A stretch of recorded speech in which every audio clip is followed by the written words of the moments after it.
Hello everyone, thank you very much for coming. I'm Sebastian Payne from the Financial Times, Whitehall editor, and most importantly, author of Broken Heartlands, A Journey Through Labour's Lost England, which is my first book that came out last week. That's right, it's passed in a bit of a blur. Now, I'm delighted to be here chatting to Lisa Nandy, who is the Shadow Foreign Secretary, and also featured in the book that we spoke when we did a Radio 4 documentary about levelling up, what it is. And am I in this? You are in this. I may actually read it now. Yeah, all wonderful things.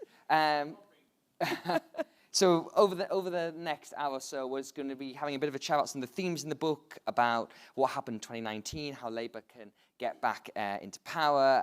We might touch even on a few foreign affairs things as well in your core brief, and then we'll take some questions as well. So please do make a note, have a think, that sort of thing, and hello to everyone who's watching, streaming as well. So Lisa, if we just begin with the 2019 election. It's now been 2 years since that point almost. What thoughts have changed for you between that election point and now? What have you sort of decided, learned, come to the conclusion of over the past 2 years? Well, I think what's changed for Labour, certainly, is that in the run-up to the 2019 election, I felt that there was no real recognition of the extent to which people in every nation and region of the UK, outside of the major cities, felt that Labour had left them. And there was a real palpable sense of anger about something that had been happening for a long time. This is not a factional point or a point about individuals. This had been going on since at least the mid-2000s. Certainly that's what I felt in Wigan. But I could see very clearly what was about to happen, and the collapse of our Labour base in every nation and region of the UK, people for whom voting Labour was once part of their DNA, part of their family history. And you could see what was coming. And I decided to stand in the leadership contest because I just couldn't bear the idea that we would have a contest that would ignore all of those things and basically cut people out of the conversation. I needed those people to know that when they looked at Labour at that moment, that we got it and that we were determined to do something about it. And I said on the night of the election, I went into the count in Wigan, not knowing if I'd won or lost. And so did you worry about losing your seat at all? I mean, you know, I'm a member of Parliament. I worry about everything all the time. But I mean, you know, we lost seats. We lost the neighbouring seat of Lee. We were really up against it. It was the hardest election I've ever fought, and the sense of anger with Labour was really, really palpable. But it wasn't people saying, I don't want to vote Labour. It was people saying, I want to vote Labour and I can't vote for you. And there were a combination of factors for that. But the general sense into which Brexit played and some of the Corbyn stuff played, but general sense that people just didn't stand up for people like them. And so I went into that count and won, thankfully, and said to my constituents, to all of you who felt you couldn't trust us this time, I have heard you and I've listened to you, and I'm going to make it my mission to bring Labour home to you. And over the course of that leadership contest, I really felt that something started to shift. And by the end of it, you could hear that from me and from Keir and from Becky on the platform when we were forced to confront together the people who felt very much that Labour had left them. There was a sort of reckoning moment. And, you can see it now when Keir's out, over the summer. He spent his entire summer out in places like Blackpool and Stoke, just listening to people, absorbing some of that. He wrote a piece about it. He wrote a very long piece about it. He wrote Have you read it? I have, actually. I can hand on heart say I've read it, although, kind of on my phone. But, but the important thing about that for me is not that there's a 13,000-word Fabian pamphlet, great as they are, but that out of that came an idea that people need to have a stake and a place in the future of this country. And the anger that we felt during the referendum, the anger that we felt in that 2019 election, the anger in towns like mine, doesn't come from a negative place. It comes from the absolute certain knowledge that the future can be better than the one that is currently on offer. That, towns that once powered the world within living memory, like mine in Wigan or Barnsley, these are places where people can see very clearly how, with the right settlement, with a different approach from a government who backed them, their kids could have a stake. They wouldn't have to get out to get on. They could stay. And instead of getting the minimum wage, insecure jobs, you know, the delivery jobs and the call centre jobs. Perhaps they could, you know, work in the clean energy industry and power us through the next generation, just like their parents and grandparents powered us through the last. And that sense of stake, pride, purpose, place, what Keir calls the contribution society, for me, you know, whether that's the right buzzword or not, we can have a debate about that, but that taps into something really, really important. People don't just want Labour to come in and tell them that they've got loads of problems that we're going to fix. They want us to come understanding the potential that places pose, not just the problems, and with an ambition to match theirs for the future of their communities. Now, I think one thing that you've always had about Wigan and towns like that, and we all know how much you love towns. I can remember those memes during the leadership contest about how much Lisa loves towns. Boris Johnson was so optimistic in that election. One of the things I found during my travels around the country for Broken Heartlands is that people surprisingly like the places they live, and they're proud of them. It's a radical concept, this. And when you looked at Labour's 2019 message, it was quite downbeat. You know, if you recall, you had Jeremy Corbyn talking about we are a society of billionaires and the homeless. And yes, we have far too many homeless, and we have lots of billionaires, maybe not too many. But that's not most people's lives. And it felt that Labour's whole message was out of step of the kind of places that Wigan, Lee, Barnsley have become over the past 4 decades. Well, I think he was right that we should be angry about the settlement that we've currently got. The economic settlement? The settlement that has essentially denied places, many places in this country, a part in our national story that have led to 40 years of economic decline under successive governments, and that mean that for a lot of young people, you know, a lot of young people under the last Labour government got the opportunity to go to university for the first time. It was amazing. And when they did go to university and then they looked back, they saw that the future lay elsewhere. And so you've got lots of older people growing old hundreds of miles away from children and grandchildren. There's a reason why my friend Jo Cox set up the Loneliness Commission when she was elected as the MP for Batley and Spen, because this is a series of small towns that she represented where people have had to leave and go hundreds of miles away to find the work. And so you've got this crisis of loneliness across the country. So I think he's right to be angry about that. But the thing is that anger doesn't win you an election, and it doesn't change anybody's lives. You've got to be ambitious. And one thing that I think people do like about Boris Johnson, you know, when I talk to people back home, they factored in that he lies about things. They factored in that he probably doesn't deliver very much. But they do like the relentless positivity and the thinking big and the big ambition. And I was sort of reflecting on it with some colleagues that I've been a Member of Parliament for the last 11 years, and we've sounded pretty miserable for that entire time. And who wants to be in a country that is just some small, miserable island that has no future? I don't. I just, you know, that doesn't fire me up and get me going. And actually, your point about how people like the places that they live, this is one of the reasons why, after the referendum, myself and Ian Warren and Will Jennings, friends of mine, academics and data analysts, we set up this think tank called Centre for Towns. A think tank being the answer to the problem. You might well ask yourself, what on earth is the question? But actually, we wanted to turn the conversation away from, look at all these leave voting towns where everything's terrible and people had so little left to lose that they decided to go off and vote leave. And we wanted to refocus that conversation, frankly really insulting, wanted to refocus the conversation on what was it that actually people were trying to tell us through that vote. They were saying the political settlement isn't good enough, our places are great, they're brilliant, we want our young people to be able to stay, we want that working age population back, we want the spending power so our high streets can thrive. Every single thing that I deal with in my constituency inbox, you can see, you connect the dots, and it's the loss of those good, skilled jobs and that sense of pride and purpose. So we set up Centre for Towns to do that, and it was, I think the conversation has completely changed now. You know, you're writing a book about these places that were frankly ignored in the political settlement for ages, but the problem for Labour has been that the Tories were quicker to grasp the level of anger about that they grasped it before we do, and that's why we've got to get ahead with a proper plan to deliver for those places. Well, that takes me to the leadership contest. Obviously, Don't great memories talk for us about it. all. And the rock in a dark room,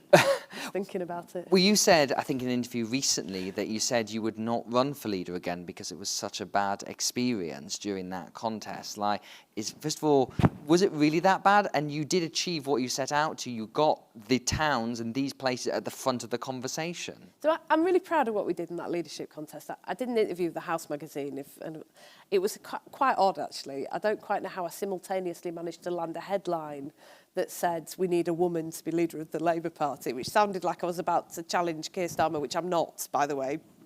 It's good to know someone's Yeah, not. before you all get on Twitter.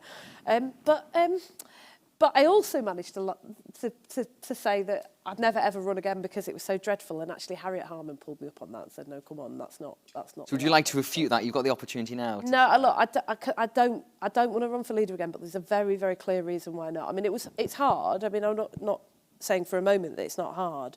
You know, any of you in this room who've gone for selection in the Labour Party, for example, it's very different from going out and being a candidate for the party, because when you go out and be a candidate for the party, you've got the full weight and strength of the Labour movement with you. When you're going up for selection, you're asking what's essentially your family to make a choice about you. And that is hard, actually. And you know, I remember saying to Keir at the last hustings that we did before the pandemic sort of shut down the contest, it was the Mirror hustings, and I remember saying to him, as him and Becky were standing in the wings, I can't wait for this to be over so we can get back to being a proper team again. And that's the reason I don't want to run again, actually, really, because there's only one job that I want, and it's the one that currently belongs to Liz Truss.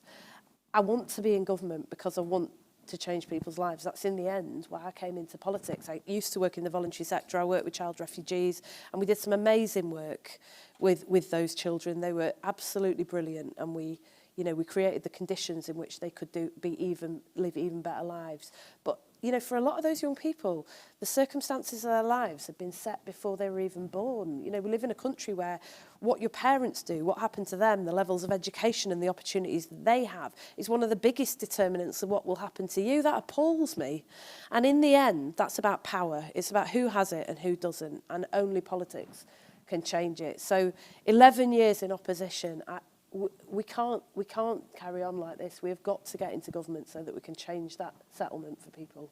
Now, since the election, obviously, Boris Johnson has grasped on a lot of these things you've talked about in terms of the economic settlement in Broken Heartlands. He talks about 40 years of a broken economic model, which is grouping together Margaret Thatcher and Tony Blair and the Conservative governments that came in the 2010s. He says he wants to break that. He wants to change the Treasury mindset. And we've seen this through the levelling up agenda. And I'm actually told that levelling up is not a phrase that Labour MPs are allowed to use, even though there's a new government department named after it, which might make that job a bit difficult. But what do you make of that agenda? Because essentially, how can you combat that when you've got Tories pouring money into places, the towns that you looked at, the centre for towns, the places and people that you've campaigned for? They've stolen your clothes. Well, you know, first, I'm just sort of slightly pondering on this idea that we've all been banned from saying levelling up. I definitely haven't got that memo. Apparently it's equivalent of like a swear jar that you can sort of say. Right. Are you happy to say levelling up? Yeah, I'm happy to say it, but I'd much rather that we did it. And the thing that in some ways, I'm not sorry that the Tories have come onto the territory that should naturally belong to Labour, because, you know, I'm not just the Member of Parliament for Wigan. This is my town. This is my home. These are my friends and my neighbours, not just my constituents and my family. And I want those opportunities for my little boy in my town. I want to see us do well, and I want to see us thrive. So, I won't rest until every political party is on this turf and is committed to delivering this agenda. I think it's a profoundly good thing that we've got to a place where the Conservatives are saying, at least in principle, that this is what they want to do. But the question is how you deliver it and what you're actually trying to do. And first of all, the funding is nowhere near enough. I mean, there's small pots of money, tinkering at the edges. I don't think there's a fundamental recognition that the reason our high streets are in decline in many places across the country is not just because of they need a new shop front, or that, you know, a new car park, but because the good jobs have left many of those areas and the spending power isn't there anymore. So you need a proper plan to get good skilled work back into many places in the country. And if you want an example of that, go to Grimsby. I went in the leadership contest. I went with Melanie on and we went to see people who work in the fishing industry there. It's still alive, by the way, despite all of Nigel Farage's, you know, Armageddon scenarios. It's there and it's still doing well. But there's down the road, you get these enormous great wind turbines looming up out the distance. They've taken the assets that are in their area that are quite unique to Grimsby, the wind energy. There's a whole chapter in the book on Grimsby and this whole question. Handy, so that. You guys, you just got to buy the book. I mean, you know, what they've done there is they've used the assets that they've got and driven investment, but they've also made it a very local story. So, you know, I went to one of the big energy companies there, and 90% of the people that they employ come from within 5 miles of that energy company. It's an amazing story, and in the government's latest climate report, it says that they've managed to lift the number of people off benefits over the last decade in Grimsby by 60% because of this investment in the wind industry. So things can be different and they can be done, but you don't do it with tinkering around the edges. You don't do it by denying those areas power so that they can make decisions about how they drive that investment themselves. And you certainly don't do it the way that the Tories have done it, is to pit areas against one another. So you're competing with neighbouring places for that investment rather than working together to lift people up together. And, you know, I've now got 2 Tory MPs next door to me. So there used to be 4 Labour MPs for the Wigan Borough. There's now 2 Labour, 2 Tory. But we won't fight each other for those pots of money because I know that if you want to lift up the people of Wigan, you've got to lift up the people of Lee as well, and vice versa. And so we've rejected that divisive approach. We're working together to try and improve our borough together, and I think the government would do well to learn from that. Because Labour's been quite critical of the Conservative government for pork barrelling, as they describe it, which is handing out money to places that are going to vote for you. But from a voter's perspective, the message of vote Tory, get money, and then see money, that's quite a compelling thing. Like, you know, are you going to a bit of a trap there by, again, seemingly talking down these areas every time they're getting money and getting new infrastructure and projects? Exactly what happened in Hartlepool. We were walking down the high street, went into a shop, had a chat with somebody who was lovely and, you know, very interested in Labour, but said, but you've told me that if you vote Tory, then they'll siphon the money off to us, and we need some investment. So I think there's a problem there. Look, but I think there's a bigger issue actually, which is that we can afford to do well together as a country, not pit areas against one another. And part of the problem with the Tories' approach to levelling up so far has been that they've insisted that that investment must go to projects that what they call shovel ready, right? So these are projects that basically you can get off the ground very quickly and can be delivered by 2023. I wonder what might be happening in 2023 that they want to point to investment in lots of key marginals around the country. And it's really frustrating because this is the model that has done such a disservice to our towns over such a long period of time, because you're essentially investing in the areas where you've already got the infrastructure, because you can do it quicker and you get more bang for your buck in terms of productivity because that infrastructure is already there. So this is how you get investment being piled into London and the South East and into our major cities, and areas pull further and further ahead while others pull further and further behind. Well, what the Tories have managed to do in the last 18 months, quite stunningly, is take that problem that's caused such divisions between our towns and our cities and replicate it within towns themselves. So that funding is largely going to the more affluent bits of our towns, so you're creating these divisions within towns. And when I say, you know, Boris Johnson is good at divide and rule, I didn't think he was this good. I mean, that is quite an extraordinary achievement to have managed to create major divisions within towns themselves. And I think they will come to see the folly of that, actually. I think they'll start to understand it, at least I hope they will. I certainly hope that, you know, with a new department and a new Secretary of State and new ministers, perhaps, just perhaps, there might be, I don't know, I'm a natural optimist. I mean, how can you say that Michael Gove's going to fix this problem? You really can't. But, you know, maybe there might be some recognition that that does not serve the interests of this country well. But doesn't it show, obviously, Michael Gove, I think, is a very well-performing cabinet minister. You know, I'm sure you disagree with not a lot of what he's done over the past decade. But the fact Boris Johnson's put him into this new super ministry that's got all this remit, some very talented ministers in there as well, suggests the government is taking this seriously, and they are going to try and make a really good fist of levelling up, which come the next election, if it's 23 or 24, you can imagine Boris Johnson standing at an imaginary train station, a newly built train station, saying, look, the train is coming in, it's not there yet, give us another 5 years and we will do that. How can Labour possibly combat that if he's painting this image that he talks about in the book of a decade in power to reshape Britain? You know,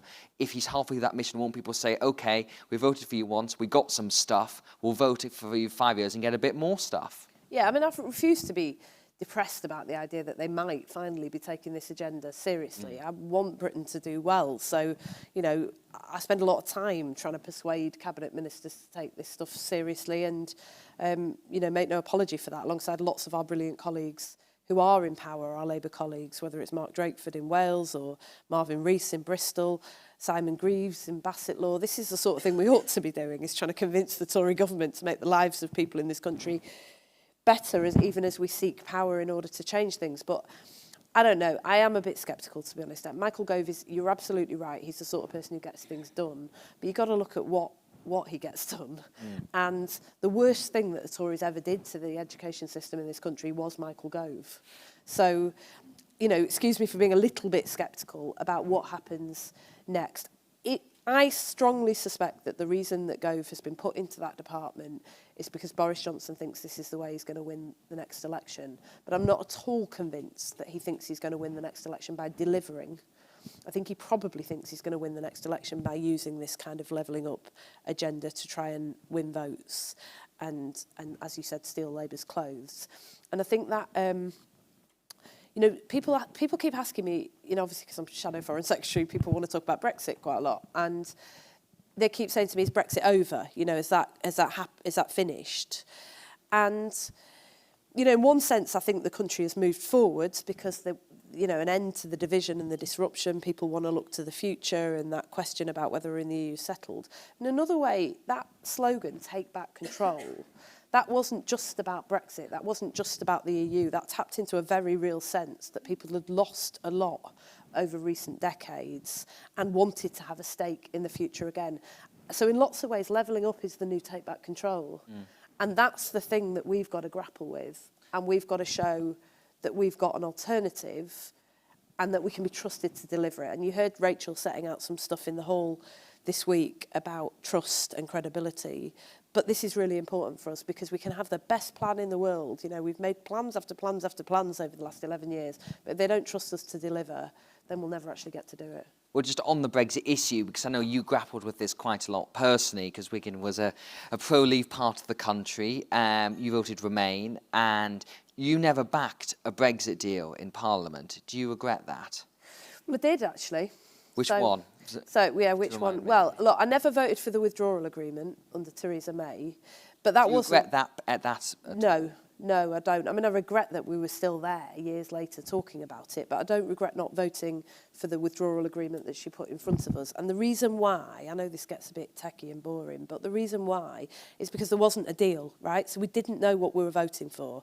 The withdrawal agreement was about leaving and giving her permission to go off and negotiate a deal. And if you remember, all the way through that period, you had people like Boris Johnson and Jacob Rees-Mogg chomping at Steve Barclay, chomping at her heels, saying you're going to be gone any minute now. So to vote for that withdrawal agreement without any guarantees about what came next, you were potentially handing the country over to the extremists in the Conservative Party who didn't believe who had a vision for the future of the country that was about driving down wages and conditions in order to produce goods cheaply and flood the global market and drive down wages and conditions and environmental standards elsewhere.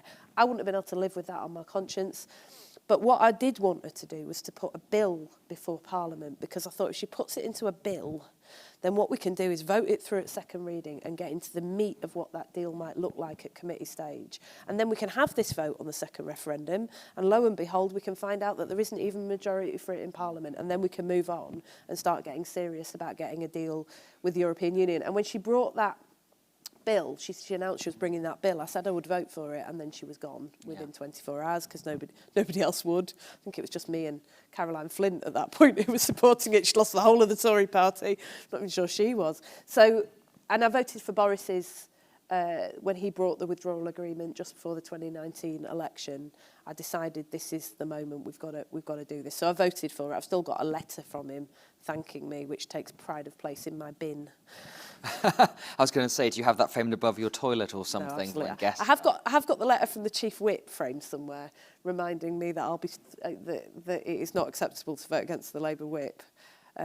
I like to remind myself sometimes that it's good to be a bit of a rule breaker. But genuinely, we got to that point after 2019, and coming out the other side of the 2019 election, finally I felt that Labour had moved into a place where, having watched, I don't know if you remember election night in 2019, but I never ever want to feel like that ever again for as long as I live. I just watched good colleagues falling across the country. I watched the sea of blue spreading across places where coalfield communities where Labour had been part of people's DNA and family history for 100 years. And I just, most of all, I thought about, when you lose the election as a Member of Parliament, it's not just you that's turfed out of office, it's your staff, but it's also that you take thousands of cases of people that you're supporting and you have to hand them over to the next person. And the people, people on very low incomes in the benefit system, asylum seekers, people who are homeless, people dealing with domestic violence, and you're having to hand it over to a Conservative MP, it just sent shockwaves through me just thinking about it. And I just never, ever want us to be there again. Now, I just want to ask you about tone here, because we've talked about Brexit and about how you had to deal with your constituents, and I'm sure a lot of them were very unhappy about you not voting for various Brexit deals, and that's probably one of the reasons why your majority decreased at the last election. Sorry, but it... right, can I just say, this is the guy, right, I spoke in the hall on Monday for the second time ever. This is the second time I've ever stood on that stage, and it is quite a scary experience. First time I did it was when Jeremy made me his Energy and Climate Secretary, and this guy wrote a piece about me, the headline of which I still remember to this day. No, well, I thought I would remind you. It's Lisa Nandy is indicative of Labour's lack of talent problem. That's what he said. That's what he said. I know, exactly. Yeah.